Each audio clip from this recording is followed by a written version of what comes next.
Bismillahirrahmanirrahim. Assalamualaikum warahmatullahi wabarakatuh. Hamdan wa syukurillah. Salatu wassalamu ala asrafil anbiya'i wal mursalin wa ala alihi wa sahbihi ajma'in. Amma ba'du fa il hadirun ittaqullaha haqqa tuqatih wa la tamutunna illa wa antum muslimun. A'udzu billahi minasy syaithanir rajim. Syahrul Ramadan alladzi unzila fihi al-Qur'an hudan lin-nas wa bayyinatin minal huda wal furqan. Alhamdulillah wa syukurillah. Puji syukur kita panjatkan kehadirat Rabbi Allah Azza wa Jalla dengan izinnya di bulan Ramadan yang kita nantikan, bahkan sudah melewati beberapa hari. Kalau di catatan hati saya, hari ke-5 hari ini. Mungkin ada yang sudah ke-6. Insyaallah kita semua melaksanakan puasa di bulan Ramadan ini dengan penuh semangat, dan mudah-mudahan apapun amal kita diterima oleh Allah Subhanahu wa taala. Amin ya Allah ya rabbal alamin. Salawat serta salam semoga terlimpah curahkan kepada baginda alam habibana wa nabiyana Muhammad sallallahu alaihi wasallam, pada keluarganya, para sahabatnya, para tabi'in tabi'at, dan kita semua umatnya. Semoga di yaumul akhir kita mendapatkan syafaatnya dari beliau. Amin ya Allah ya rabbal alamin. Oke, saya ingin menyampaikan sedikit tentang puasa, terutama yang berkenaan dengan momentum membersihkan penyakit hati. Insya Allah itu temanya kurang lebih seperti itu. Jadi dalam hal ini puasa bukan hanya tentang menahan lapar dan dahaga yang bersifat lahiriah. Maka esensi dari Ramadan itu sendiri adalah tazkiyatun nafs, ya, atau menyucikan jiwa. Rasulullah SAW mengingatkan bahwa pusat kendali seluruh amal manusia adalah hati. Makanya ada yang mengatakan bahwa hati sebagai penentu amalan. Hati adalah raja, sedangkan anggota tubuh adalah prajuritnya. Maka jika rajanya baik, maka baiklah seluruh instruksinya. Jika rajanya sakit, maka kacaulah perbuatannya. Di dalam hadis muttafaq alaih, baginda Rasulullah SAW bersabda, "Al-an wa inna fi jasadil mudghah, idza salahat salahat jasadul kullu, wa idza fasadat fasadat jasadul kullu. Ala wa hiya qalb." Ketahuilah bahwa sesungguhnya di dalam tubuh manusia itu terdapat segumpal daging. Jika ia baik, maka baik seluruh tubuhnya.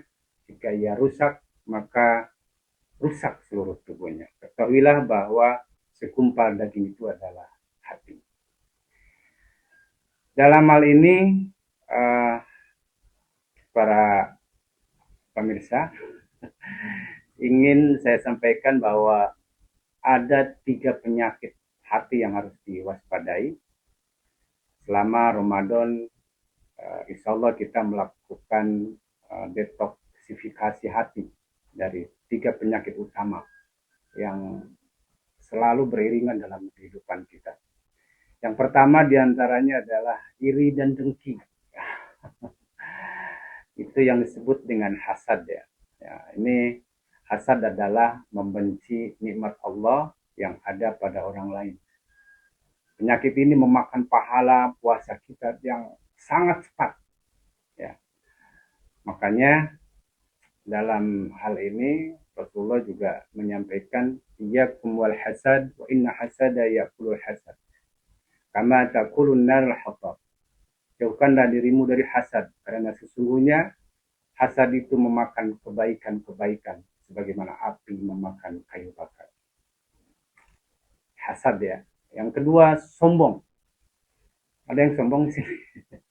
Enggak, ya. Kiber, sombong itu, ya. Artinya merasa lebih mulia, gitu kan, merasa lebih baik, dari orang lain. Ya. Ini juga baginda Rasul mewanti-wanti kepada kita semua. La yadkhulul jannah man kana fi qalbuhu wa mithqalu dzarratin min kibar.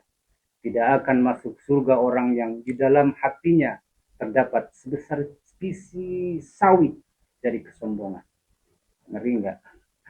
Biji sawi itu ya, bukan segede bola ya, kecil. Itu bahkan kita dijauhkan dari surganya Allah Subhanahu wa taala. Yang ketiga adalah pamer, ya, ria. Nah, gitu ya.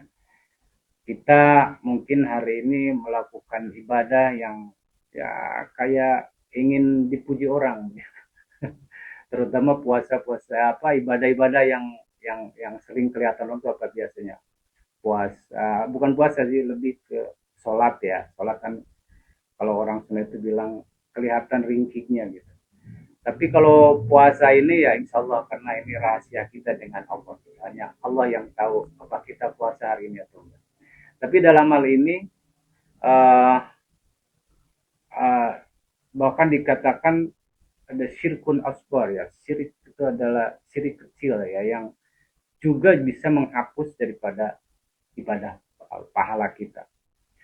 Maka teman-teman, sahabat-sahabat yang dirahmati Allah Subhanahu wa taala, ada beberapa cara untuk mengobati hati kita di bulan Ramadan ya. Yang ulama sebut ya, yang sering kita dengar dengan lagu Tombo Ati itu ya. Tombo Ati ada 5 perkaranya, ya kan? Mungkin teman sudah tahu ya, tapi sedikit saya ingin sampaikan karena mungkin takutnya lupa gitu ya. Yang pertama adalah membaca Al-Quran dengan tazabur. Ya. Membaca Al-Quran, ya kan? Membaca Al-Quran, tadabur dengan memahami maknanya. Artinya kalau sekarang teman-teman mengejar khotam harus 3 kali khotam bulan Ramadan. Nah, tapi yang paling penting teman-teman bagaimana ayat tersebut meresap ke hati, ya. Karena Al-Quran itu adalah asyifa, obat, ya. Wa nunazzilu minal Qur'an ma huwa syifa.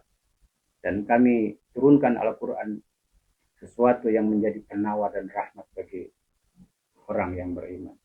Ya. Maka teman-teman yang sudah biasa sekarang tadarus Al-Quran, alhamdulillah ya. Tapi udah berapa juz? Mudah-mudahan ya minimal sekarang hari kelima udah 5 juz. Kalau saya bukan sombong, saya sudah 12 juz ya, karena sebelum Ramadan sudah alhamdulillah sudah terbiasa seperti itu. Jadi tinggal melanjutkan aja gitu ya.